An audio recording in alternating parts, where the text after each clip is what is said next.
ব্যাপারটা এটাই, আমরা পাড়া প্রতিবেশী রাজ্য ত্রিপুরা জানের যে মিজোরাম ও আসাম সীমা নিয়ে একটা বিবাদ হয়েছে, তখন থাকি যে আসামের পাবলিকরা রোডগুলা যা আছে মিজোরামের লগে সম্পর্ক বন্ধ করছে।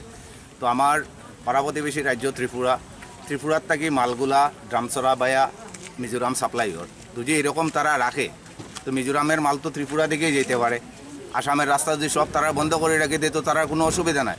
আমরা চাই আর যে ত্রিপুরার যে কানেকশনটা আছে, মালের লেনদেনটা আছে, এটা টোটালি মিজোরামের লগে বন্ধ থাকতো। আর যদি বন্ধ না রাখুন, আমরা একটা সময়সীমা দেওয়া আছে, আমরা এই সময়সীমার ভিতরে যদি কোনো উত্তর না পাই তাহলে আমরা রাস্তাত বইতে বাধ্য হইম যে ত্রিপুরা আর আসামের যেটা রোড আছে রোড অবরোধ করবো। শুধু কি সড়ক পথ না রেল পথও করবো?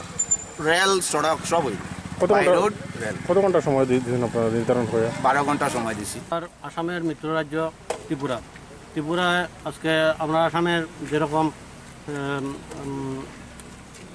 প্রত্যেকটা মিজোরামের বর্ডারে যেভাবে আমরা অর্থনৈতিক অবরোধ করছি, আমরা দেখতে পাইলাম যে কিছুদিন ধরে ত্রিপুরায় মিজোরামের ফুল সাপোর্টে তারা মালপত্র মিজোরামের সাপ্লাই দিতেছে।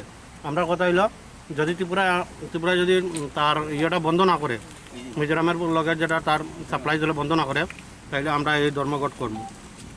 কীরকম ধর্মঘট?